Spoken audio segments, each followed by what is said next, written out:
What's going on YouTube? It's Tej, back again with another video, and today we're talking about round 2 in my updated 2023 NFL mock draft. This is my post-combine mock of sorts, a little bit later than everyone else, but I do my mocks on the weekend. If you missed yesterday's video, that was round 1. Today's round 2. Tomorrow, be sure to come back for round 3. And before we get started, I want to go ahead and showcase the best players still available on the board. And just so you know, we're going to have a trade in today as well as tomorrow's video. So not only the trade in yesterday's vid, more action between teams moving up and down the board coming today as well as tomorrow. So hopefully that has you excited. Hopefully you guys enjoyed today's video. Be sure to hit the like button if you do. Subscribe if you're new, looking for more draft content. And also I wanted to note, we just passed 2,000 subscribers here on the channel. So I wanted to say real quick, big thank you to everybody who's watched, liked, and of course have subscribed over the past few months. I've been uploading daily since January 9th of this year. And even before then, I only missed 2 days. So I've uploaded videos every day but twice so far in 2023. So if you're looking for more mock draft content, more draft content, more football coverage, this can definitely be a place for you. And I just, again, want to say thank you so much. I mean, 2,000, I was blown away once we passed that, and hopefully more milestones to come. But let's go ahead and start talking about Pittsburgh on the clock at pick 32. Anton Harrison, this is probably the pick I've made the most of any mock draft, but it makes a ton of sense. You get a corner at 17, offensive tackle at 32. Got to find that Dan Moore replacement. Anton Harrison, 3-year starter, as fluid and as smooth as he gets as a pass protector in this year's class. Also a pretty solid athlete as well. So we'll love that fit. You flip Dan Moore then over to right tackle. Maybe have a competition in camp. And if he loses it out, then he just becomes this experienced 3rd-year swing tackle. Not a bad thing to have in your roster. But Pittsburgh can stand an upgrade at any of their 5 offensive line spots. So would love to see it. Love to see that come to fruition, but specifically at left tackle. Okay, next up. The Chicago Bears, they got this pick because of the trade yesterday with Houston. Really fun one. Again, if you missed it, definitely go back and check it out. We're going to go Dwan Jones, another solid combine performance from an offensive tackle, 6'8", 370 pounds. Pterodactyl wings for arms, and if this guy gets hands on you, it's tough to beat him because he's also as strong as he gets in this class. So yeah, maybe he'll struggle with speedy, bendy edge rushers, but nonetheless, what he's good at, he is really, really good at. And Chicago's definitely looking for an upgrade there at right tackle, and I think Braxton Jones going into year 2, there's a lot of reason for optimism there. Drafted a guy like Dwan Jones here at right tackle, and then try to build upon the success you had on the interior last year, started to figure things out, especially like a guy like Tevin Jenkins, who kind of profiled better as a guard anyways, having that guy going to another year as a starter on the inside. I think this offensive line is starting to take steps in the right direction, and I think Dwan Jones only cements that even further. Next up, Arizona at 34. John Michael Schmidt's going to be the pick here. It's hard. I wish John Michael Schmidt's could make it to Seattle because I think he'd be a good fit there. There's a lot of teams here that can use offensive line. The Rams even at 36, the Raiders at 38. I could go down the list, so on and so forth. But Rodney Hudson's retiring. Will Hernandez is a free agent. Justin Pugh is a free agent. Billy Price is a free agent. Basically, the entire 2022 interior offensive line roster from Arizona is gone next year. So got to address it, and I think they get the best center in this class. It comes down to what you're looking for, him and Luke Weipler, which is interesting because John Michael Schmitz was actually lighter than Luke Weipler, which I did not anticipate going into the combine. So a little weird there, but nonetheless, John Michael Schmitz is looking to inflict harm. He takes it right up to that line. He doesn't go like Trevor Penning beyond it, but yeah, he's a physical guy. He wants to put you in the dirt. He wants to laugh at you while you're down there. And I think guard center flexibility. So no matter how the rest of the interior offensive line plays out in Arizona, John Michael Schmitz can fit in there, whether at guard or at center. Next, the Indianapolis Colts. I'm going to go Keon White. Certainly a guy who could go round 1, 6'5", right around 280 pounds. Good blend of that size, but also good athleticism. Tight end converted to play edge, and someone who's, I think, only been playing the position for 4 years now. So still figuring out. At first, became a high-level run defender at ODU, transferred to Georgia Tech, kept that run defense, and then added on some pass rush, coming off 7.5 sacks this past season. So a guy who's just now kind of piecing it together, and I think that just is kind of screaming Colts defensive end here. They kind of love these athletic, project-y types.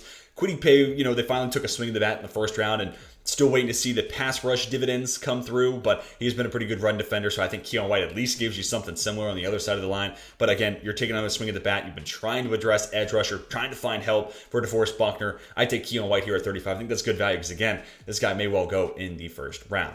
Next up, the Los Angeles Rams at 36. We go Felix Enudike-Uzama, 6'3", 255 pounds. Felt like that was a really solid frame for him to show up at the combine with. And the Rams feel like they're kind of blowing it up. They definitely need edge, but this could be any any player really, because if they are going to move on from Jalen Ramsey, corner becomes a play. They've already parted ways with Bobby Wagner, so is Trenton Simpson the move here? Do they keep Baker Mayfield? We were just reacting to a mock on the channel earlier this week where it was Hendon Hooker here at 36. So a lot to be determined about what this team wants to be and what they want to look like next year, but it kind of feels like they're tearing it down. So I like Felix Anudike-Uzomah if they do, keep Aaron Donald there in the middle. They're going to part ways with Leonard Floyd, so this need is only exacerbated a little bit more. But yeah, it just comes down to if this team wants to win or not. Maybe they'll take someone who's a little bit more of a project if they're looking to just kind of reset, put a winning window maybe 2 years down the line. So Felix Anudike-Uzomah may not be that type of a project, but I do think he's an impact player that can help out that pass rush right away.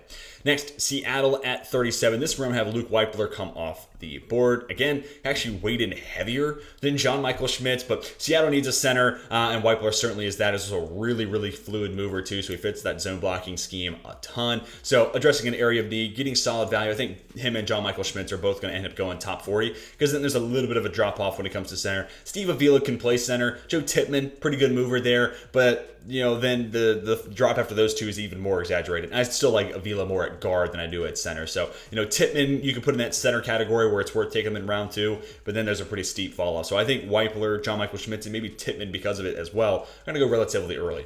Then we get to the Raiders then at 38. Yeah, I'm going to go Cam Smith here. Wish we could have gotten him in the first round. Had a pretty solid combine. 4.4 speed is plenty good enough in my opinion. The ability to play both on and off coverage I think is enticing. I think he could be a good fit man or zone.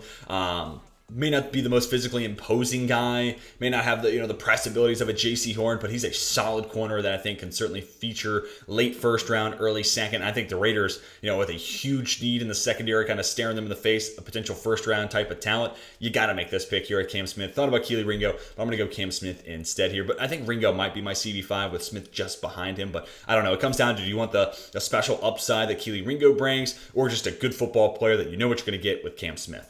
And then we get to Carolina at 39. Adebawore is going to be the pick here. They do have him an edge. Okay, I always have a hard time remembering whether it's interior defensive line or edge. We're going to actually have a trade with the next pick, but first, Adebawore, 6'2", almost 34-inch arms. That's awesome. 280 pounds. Then breaks out this 4.4 940. So you're seeing arm length, which is huge there on the edge. Speed, very important on the edge, and then at 280 pounds. Brings a little bit more mass than what you have with Brian Burns on their side at 6'5". So, a little bit more height with Burns, but he's a little bit lighter, not really much in the way of a run defender. 6'2", 280, kind of an interesting build, kind of fire hydrant-esque for Adebawore, but with the arm length, it more than plays. And a guy who played on the inside at Northwestern, so I feel comfortable with him being able to do that in passing situation. You kick him inside, maybe make him, a rush tackle of sorts, but also a high-level run defender.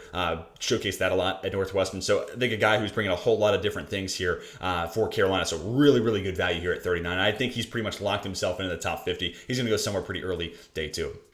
Next up, New Orleans, and as promised, we are going to have a trade, and this is going to have the New York Giants moving up. Yeah, I'm a little cautious. I feel like Giants fans are not going to really dig this draft, but I am curious. Again, I'm always trying to play around with different fits and some different trade options. So I guess it is going to eventually have to take pick 100 here. I'm going to go ahead and have this trade worked out. Okay, finally got the trade to work out. I was trying to find a different way without giving up pick 100, so we'll have to make a little bit of an audible there, but the Saints are going to have another top 100 pick. But here is the trade. Giants move up 17 spots, forfeit pick 100, which was going to be Ivan Pace Jr., but nonetheless, we'll go ahead and make the trade happen, and the Giants are going to take Keely Ringo. Get that corner that is a perfect fit for what Wink Martindale needs out of a corner. Man press upside for sure there with Ringo, 6'2", 4'3", 640, has good arm length, and yeah, maybe a disappointing year this past year at Georgia, but I think the tools and the traits are all there to turn this guy into, again, exactly what Wink Martindale needs in that man press type of corner. So I think it's worth making the investment, and I think a guy who, I've seen plenty of mocks where he goes 24 to the Jags, right? Like this is another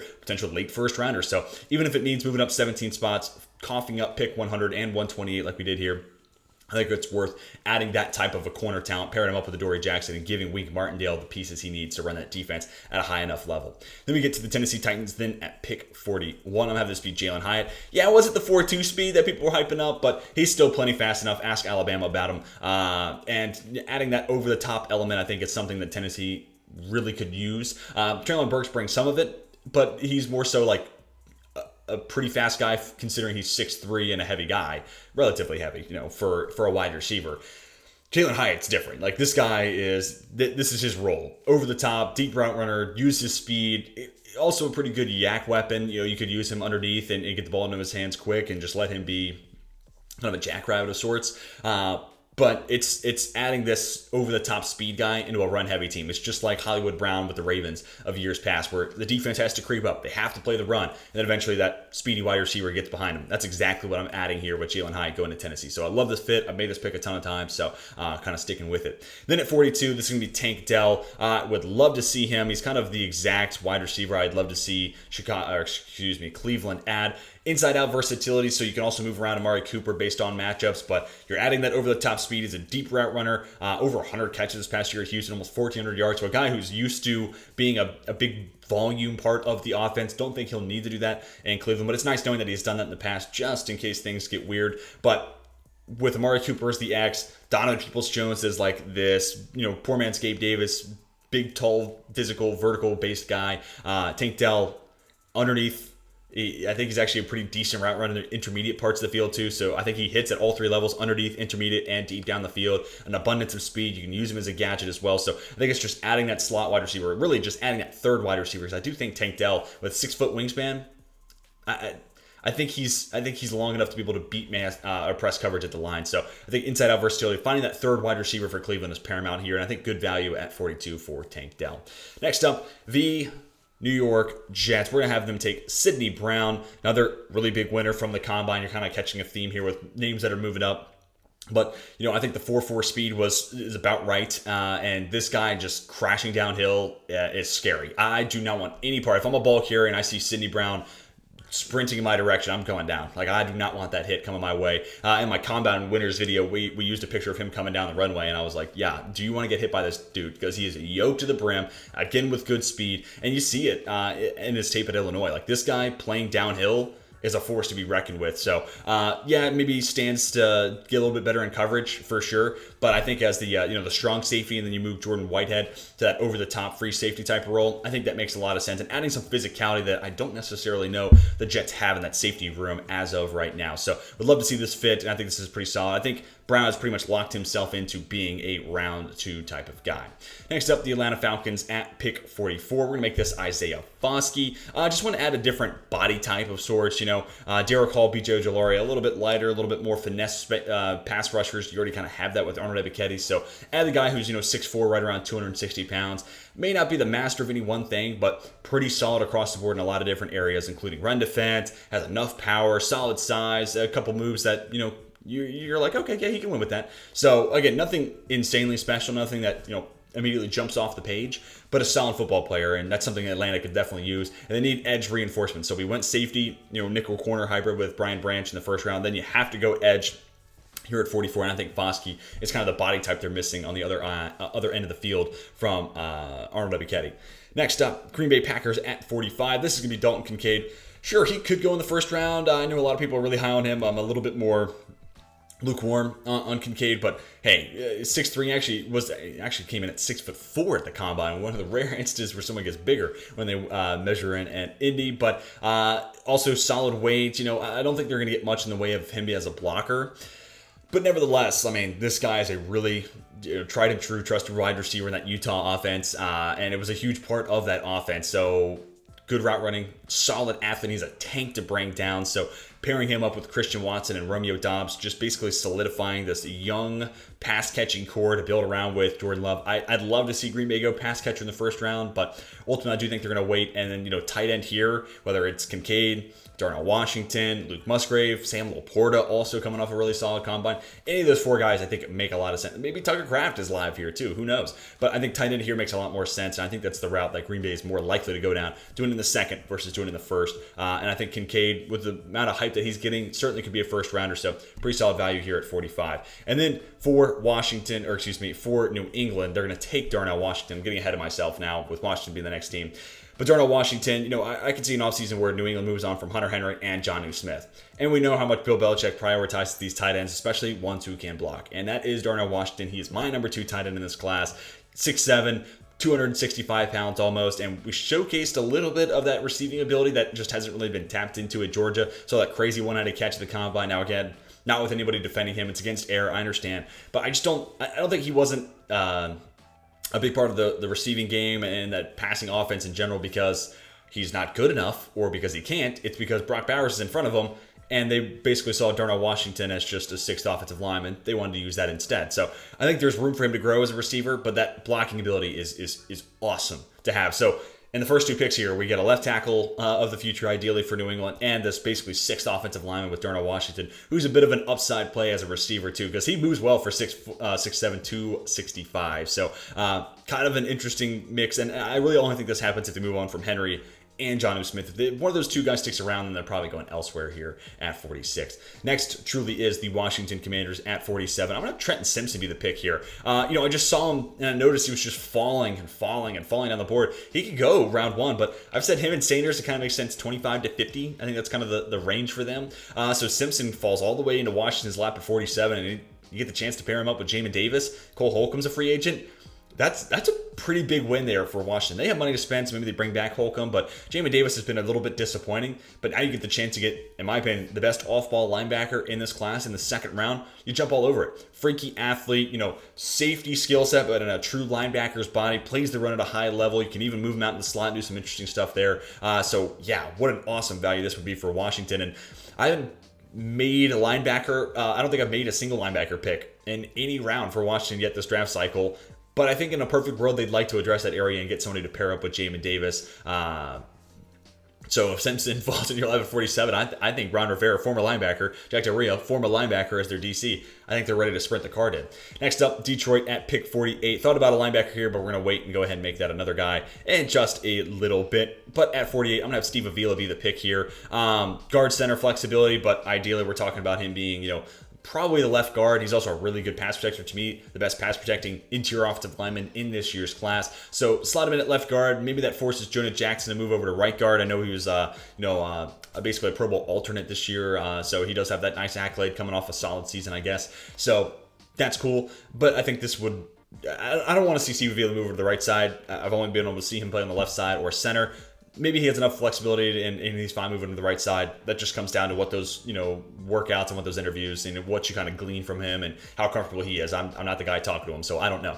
But nevertheless, whether it's Jonah Jackson moving to the right side or, it's Steve Avila doing it, guard is certainly an area where I think the Lions are going to target. I think this is solid value here at 48. And I like Steve Avila at 48 versus the other options that they would have at their disposal in the third round. So I'm going to go ahead and take Avila off the board at 48, and especially in front of two teams, really three teams that could stand to use another offensive lineman with Pittsburgh, Tampa, Miami. You could even say Seattle for that matter. But anyways, Pittsburgh, this we're going to have Drew Sanders come off the board, another linebacker that's falling. Blitz, is kind of the main way that I think he would be utilized in a Pittsburgh defense. It was the same stuff they liked about Ryan Shazier, being able to use those, twist middle linebacker blitz, having guys alternate and come across the screen and through the interior offensive line. Sanders' best, trait I think he has right now is being a pass rusher. Played out in the edge at Alabama, then transfers to Arkansas. We get to see a little bit more of him in the middle of the field, showcasing some good athleticism. So a bit of a work in progress when it comes to stopping the run, being a high-level coverage player, but that blitzing capability, especially in the second round, I think Pittsburgh would jump all over if he makes it to 49. So love that fit there.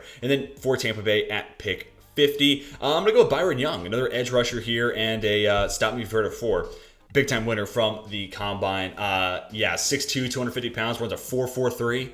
Okay, you have my attention. I am listening. And a lot of the other numbers across the board were really, really solid. So showcased more burst and explosiveness and just more athletic ability than I really saw on tape. So I'm really excited to go back and check it out and be like, okay, where does it feel like I see it with Byron Young now that I know it's there versus did I not anticipate it, so therefore I wasn't looking for it. Hopefully that makes sense. But I'm excited to revisit Byron Young's tape from Tennessee this past year, but one of the older guys, an experienced guy, and pretty solid production too when you just look at the box score numbers. So excited to revisit Byron Young, but edge certainly an area where I think Tampa Bay can get an upgrade, plus Shaq Barrett. How much longer is he the guy long term? So for the immediate need, Byron Young's that third pass rusher, but long term, it's him and Joe Tryon-Shoyinka there on the edge in Tampa Bay.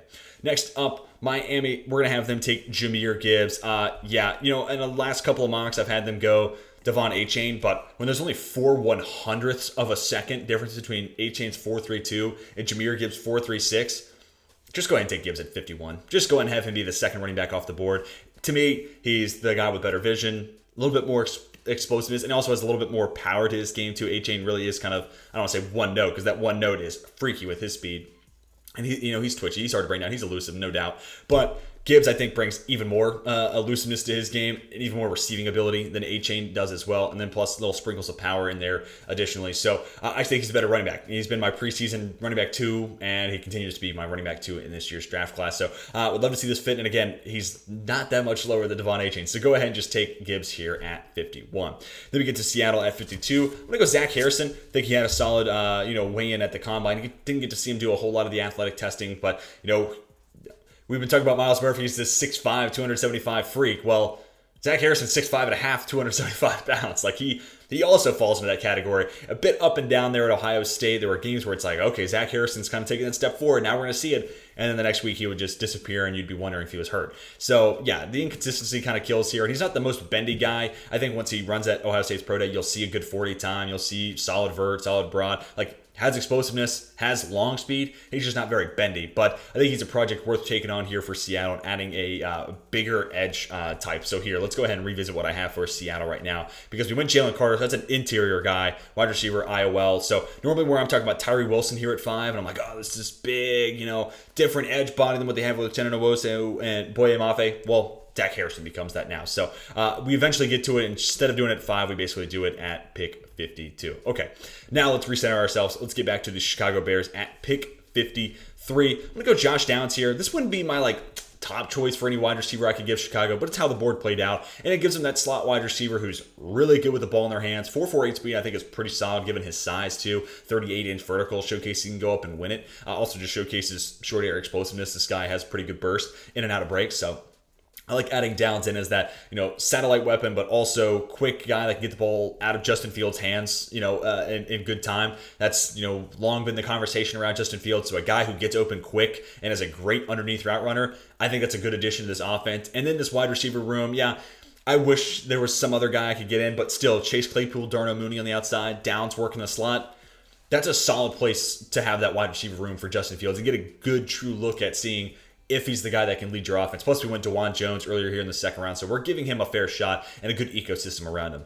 Then at 54, we get the LA Chargers taking Keanu Benton. Yeah, I've been saying a while, yeah, I know they got Sebastian Joseph Day. Yeah, I know they signed Austin Johnson, but those guys just weren't good enough last year, so why are we stopping addressing an area of need? You spent resources last offseason and it didn't work out, so why are we just going to give up on it now? So I like to see them go Keanu Benton. To me, of the nose tackles, Jalen Carter could play nose and he'd be a freak, but, where I used to be so excited about Siaki Ika, yeah, unfortunately, tough combine. He's fallen down the board pretty heavy for me. Benton is probably the most, NFL-ready, run stopper, unless you consider Brzee or Carter again as these nose tackles. But I'm kind of looking at Benton as a pure nose and those other guys as 3 techs. So Benton, maybe the best pure NFL-ready run defending nose tackle in this class, which I think the Chargers definitely could use. Allows them to play more of that, too high defense that Brandon Staley wants to be playing and not have to rotate his safety down to the box. So I think the fit makes a lot of sense. And at 54, I've had him go as high as, 42 to the Cleveland Browns. So I think you're getting a solid value here for, again, the best run-stopping nose tackle in this class, in my opinion.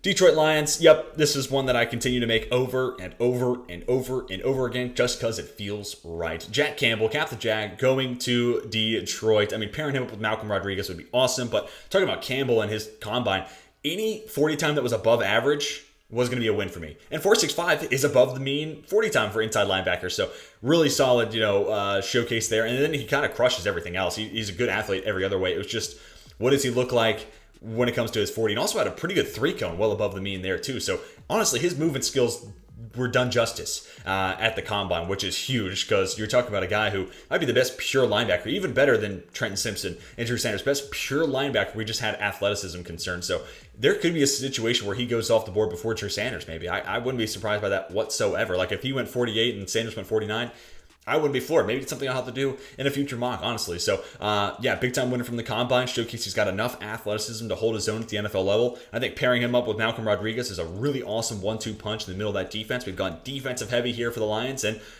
as we should. It was a historically bad defense for the first 10 to 12 weeks last year. So we're just kind of knocking away one need at a time, and I think we're getting good value on all these picks.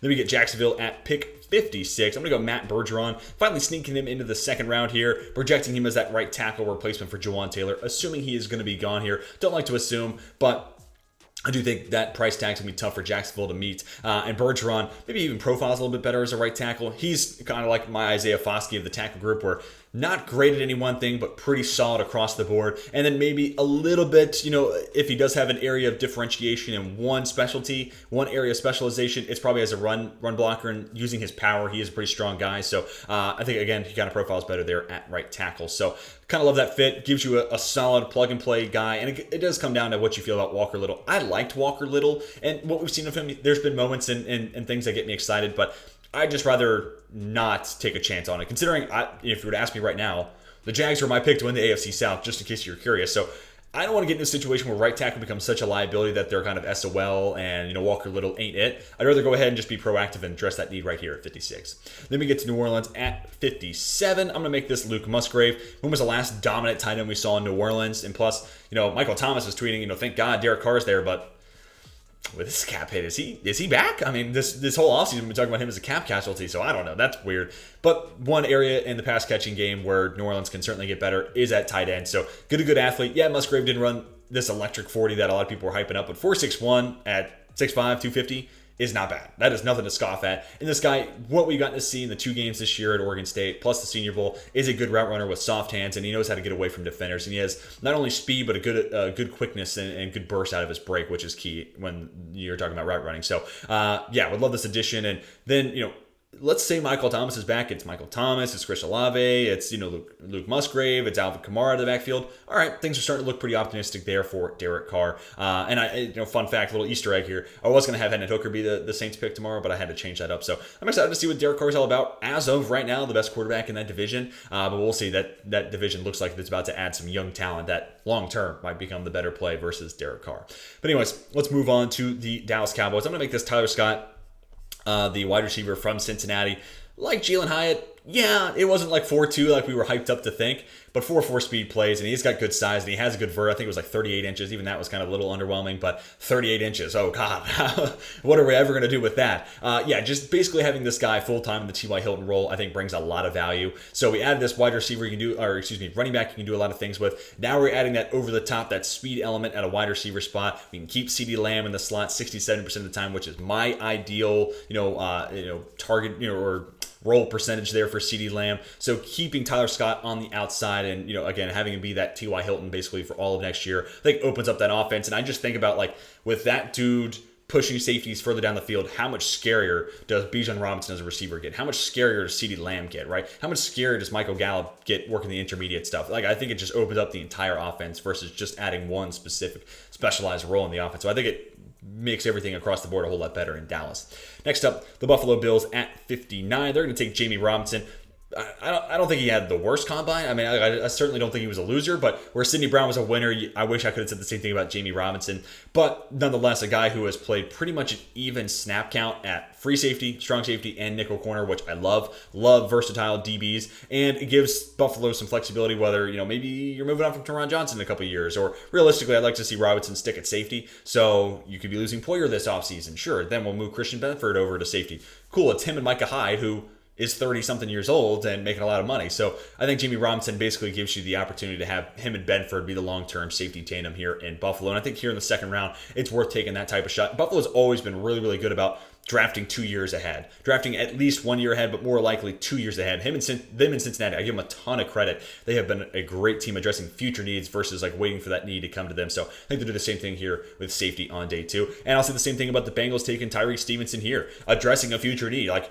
I think they could use a corner right now. I think Tariq Stevenson would be an awesome add. That man press ability, pairing him up with Chidobe Awuzie could be really fun. Maybe they sprinkle that in more and more. But I also think Stevenson's a good enough athlete to cater to the flexibility and how many different things Lou Anarumo, the DC in Cincinnati, likes to play. He'll flip from 3-man rushes, dropping 8 into coverage, and it's zone heavy. It's just quarters basically, and it's just a over the top coverage gel against Patrick Mahomes. To other weeks where he knows he has better DBs, he'll run man press and say, hey, have your guys beat ours. Let's go, 1-on-1.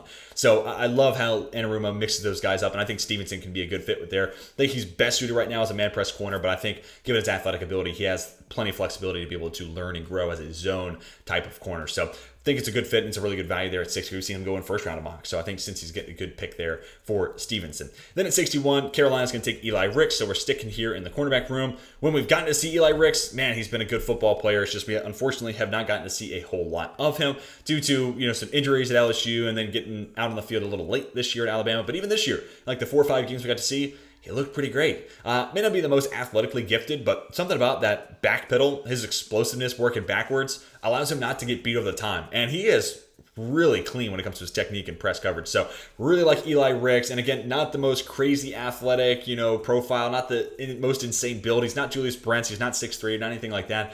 But he's just a good football player. And I mean, being recruited to LSU, then transferring to Alabama, I mean, he was Ohio State short of just making it a triple crown of DBU college appearances. So, big fan of Ricks and maybe a little bit of a risk. But I think if Carolina gets anybody who's just adequate on the other side of J.C. Horn, that's a scary secondary. And I think Eli Ricks has plenty more potential than being adequate. Then we get to Philadelphia. They're going to take Cody Mock. I mean, come on now. I mean, just to see them work their magic with Mock would be awesome. And they may lose, and they're probably going to lose Isaac Seumalo, interior offensive lineman. This free agency, a lot of people on their free agency boards, he's their top guard. So he's probably going to fetch a pretty big contract. So future, same thing when we talked about with, the Bengals and the Bills. Howie Roseman's really good about it, specifically in the trenches, addressing future needs. So I like Cody Mock. He's probably draft and stash, fill in guard, swing guy. Maybe if tackles, if Lane Johnson gets hurt, maybe Cody Mock could fill in as the fill-in tackle. So I think a lot of different ways that Mock kind of fits in the picture here, but long term, it's like, let's draft and develop this guy. I don't want to say he'll be the next, Jordan Mailata because he's not a 7th rounder, but a little bit of a project. But if it all works out, it becomes a huge hit, and we're all kind of scratching our heads, being like, wow, why did he last on the board so long? Anyways, let's move on and talk about Kansas City at 63. Same pick that I had last week, and I think even the mock before that. We're going to make this Michael Wilson. Yeah, 4.58 isn't the most gaudy, 40 time, but you would be adding him into a wide receiver room that would already feature Kadarius Toney, plenty of speed, Marcus Valdes-Scantling, plenty of size and speed. So, and Sky Moore, who is fast in his own right. So, I think you already got that covered. I'm looking for a guy who is a good route runner, brings size. There's not a whole lot of big wide receivers in this class. There's 6'2", 200 plus pounds. That's a rare commodity in this year's draft class. So drafting a guy like that here to be the possession, wide receiver. I know Travis Kelce is going to be the number one. He's going to be the guy who does a lot of possession stuff too. But to get a true possession wide receiver, a guy who can play that X, be the big body, and doesn't need to win with speed, can do it with his route running and positioning against DBs. Like, that's what I think this team is potentially missing next year, especially with Juju Smith-Schuster leaving, who kind of was that possession wide receiver. But in my perfect world, Kadarius Toney becomes that new slot wide receiver. So I'd like to see Wilson and MVS play on the outside. Toney plays on the inside, and of course, Travis Kelce is a freak. You put him wherever you think you need to. But that is going to do it for round 2 of this updated 2023 NFL mock draft. I'll scroll across the top so you all can see these picks one more time. But be sure to let me know what you think about round 2 down below in the comment section. Who's your favorite team? Do you like the picks I gave you? Do you want to combine round 1, round 2, and kind of give me an overall grade for the haul? I'd love to hear your thoughts down below, whether you like the pick, love the pick, or somewhere there in between. I'd love to hear your rationale, and I read every comment, so trust me, you are not wasting your time posting that comment. But hopefully you guys enjoyed. Be sure to hit that like button if you did, and subscribe if you're new looking for more draft content. Again, thank you all so much for getting us up and over 2,000. I'm looking forward to hitting a lot of other milestones in the future. But be sure to come back tomorrow when we have the round 3 portion of this updated mock. But until then, my name is Tej, and I'm signing off.